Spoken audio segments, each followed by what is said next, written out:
going to a populated area now.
Em 7 de novembro de 1975, um alarme disparou na base da Força Aérea de Malmstrom, em Montana, local de instalações de lançamento de mísseis Minuteman.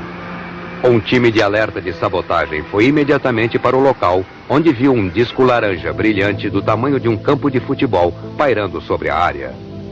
Ele começou a se erguer e o radar do Comando de Defesa Aérea norte-americano o captou quando ele alcançou a altitude de 300 metros. 2 caças-bombardeiros F-106 foram despachados de Great Falls, Montana, para interceptar a aeronave. Mas antes dos caças chegarem, ela desapareceu das telas do radar. No dia seguinte, houve mais aparições, tanto visuais como por radar, sobre a base. Cada vez que os jatos penetravam na área, os OVNIs desligavam suas luzes, reaparecendo somente após os jatos terem partido. Nos 8 meses seguintes, 130 relatos semelhantes foram registrados no diário da base e no condado vizinho. Um dos primeiros e mais ilustres estudiosos de OVNIs foi Donald E. Keyhoe, um bacharel da Academia Naval e major reformado do Corpo de Fuzileiros. Em uma publicação de janeiro de 1950 da revista True, ele escreveu um artigo de grande alcance sobre os OVNIs. O artigo causou uma sensação instantânea e tornou-se um dos artigos mais amplamente lidos e discutidos do dia. Ele alegava que nenhuma de suas fontes de alto nível falaria sobre OVNIs, o que ele considerava como uma prova poderosa de que algo tremendamente importante estava sendo acobertado. Isso não vem do porta-voz da Força Aérea, nem do porta-voz do projeto. Eles simplesmente estão seguindo ordens. Essas ordens mandavam dar evasivas quanto a todas as aparições de OVNIs o mais rápido possível, assim que se tornassem públicas, negando que OVNIs realmente existam. Não estamos escondendo nada. As investigações são feitas públicas. As explicações, quando elas existem, foram tornadas públicas. Mais tarde, ele se tornou diretor do Comitê de Investigação Nacional sobre Fenômenos Aéreos, onde ele interrogou muitas agências do governo acerca do possível envolvimento ou conhecimento que tinham sobre os OVNIs. Segue um trecho de uma carta do FBI em resposta a uma das indicações do Major Keyhoe. Em resposta à sua carta de 22 de setembro de 1958, este departamento não tem informação sobre objetos voadores não identificados que possa ser divulgada. Isto não significa que este departamento tenha informações relativas a objetos voadores não identificados que não possam ser divulgadas. Possíveis comunicações com veículos extraterrestres de outro planeta, caso o objeto voador não identificado prove ser extraterrestre, não é função do Federal Bureau of Investigation. Assinado John Edgar Hoover, diretor do FBI.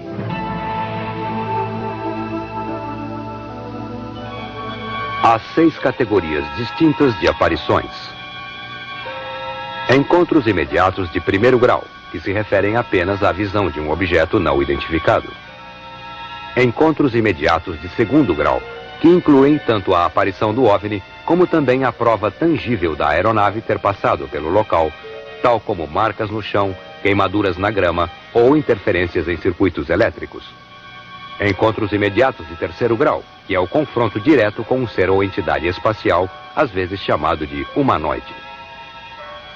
Encontros imediatos de quarto grau envolvem a alegação de sequestro, onde pessoas afirmam terem sido involuntariamente levadas a bordo de um OVNI, geralmente para propósitos experimentais. Encontros imediatos de quinto grau envolvem contatados, ou pessoas que afirmam estarem em contato pessoal com entidades de OVNIs, geralmente por meios metafísicos ou ocultos.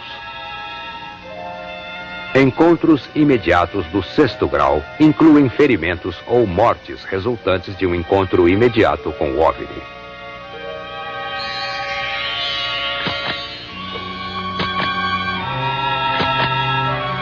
Uma das maiores ondas de aparições de OVNIs na história moderna ocorreu em 1965, com mais de 500 casos relatados durante apenas os meses de verão.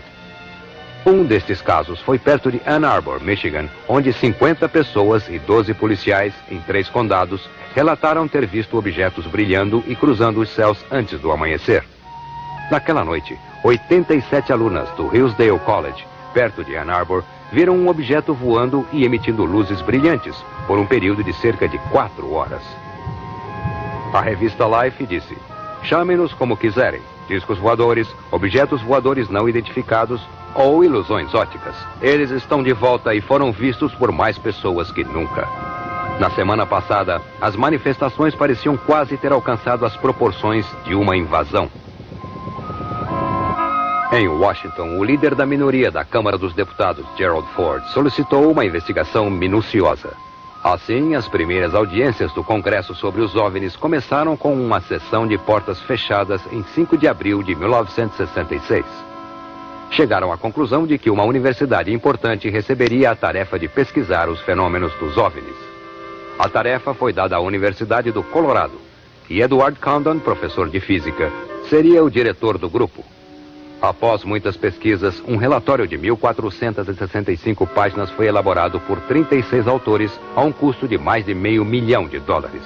O relatório foi sumariado na seção intitulada de Conclusões e Recomendações. Ele afirma que: "Nossa conclusão geral é que nada surgiu do estudo de OVNIs nos últimos 21 anos que acrescentasse alguma coisa ao conhecimento científico. Uma consideração cuidadosa dos registros nos leva a concluir que amplos estudos posteriores sobre OVNIs provavelmente não se justificam em caso de haver a expectativa de que através deles ocorra um avanço da ciência." Em 17 de abril de 1966, os xerifes Dale Spower e Wilbur Neff acabavam de investigar um acidente quando perceberam um objeto luminoso a 300 metros acima do chão, a leste de Ohio. Eles então começaram uma perseguição a uma velocidade de aproximadamente 135 km por hora. Um terceiro policial, Wayne Houston, estava ouvindo o rádio e se juntou à perseguição. 126 quilômetros depois, eles pararam em um posto de gasolina para abastecer, onde encontraram o patrulheiro Frank Panzanella, que também estava atrás do OVNI. Os policiais ficaram juntos, olhando o objeto pairar a leste. A essa altura, o objeto dirigiu-se para cima em grande velocidade e desapareceu. O projeto Livro Azul foi chamado para investigar. A versão oficial da Força Aérea foi de que ao menos 5 policiais experientes, um deles um veterano de tripulação aérea, realizaram uma perseguição veloz de muitas horas ao planeta Vênus.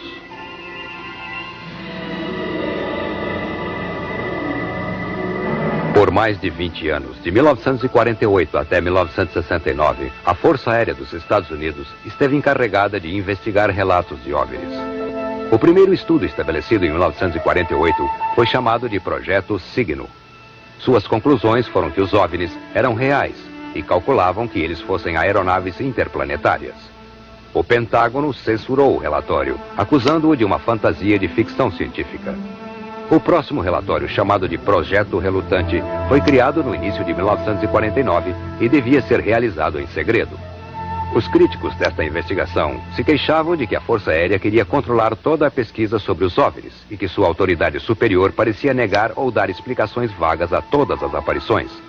O projeto Relutante não durou muito e foi dissolvido oficialmente em dezembro de 1949. No entanto, houve muitos relatos recentes sobre aparições de OVNIs no Novo México e assim a Força Aérea lançou um novo estudo conhecido como Projeto Vislumbre. Um posto de observação foi montado no Novo México e foi equipado de câmeras, telescópios e outros equipamentos ópticos. Eles esperaram, e após um ano de frustração, a Força Aérea eliminou o projeto Vislumbre. Não foi muito tempo depois que o governo começou com uma nova política de cooperação com a imprensa, divulgando informes regulares sobre aparições e investigações. Isso foi seguido por um ano explosivo de cerca de 1.500 relatos e investigações. A Força Aérea estabeleceu então uma força-tarefa denominada de Projeto Livro Azul, que iria se tornar o estudo mais sistemático feito pela Força Aérea. As testemunhas receberam um questionário de 8 páginas, fotografias foram analisadas e entrevistas de campo foram conduzidas. Investigadores monitoraram voos de aeronaves e checaram relatos de tempo. No total, a equipe do Projeto Livro Azul eliminou relatos sobre OVNIs que eram brincadeiras óbvias ou os que podiam ser atribuídos a fenômenos naturais. No entanto, para os casos que continuaram sem solução, os investigadores tinham duas escolhas: admitir que falharam na identificação do objeto ou dar qualquer explicação remotamente viável. O Projeto Livro Azul foi eliminado em 1969. Ele concluía que pouco, se é que alguma coisa, originou-se do estudo dos OVNIs e que a explicação menos provável sobre os OVNIs é a hipótese de visita a extraterrestres por seres inteligentes.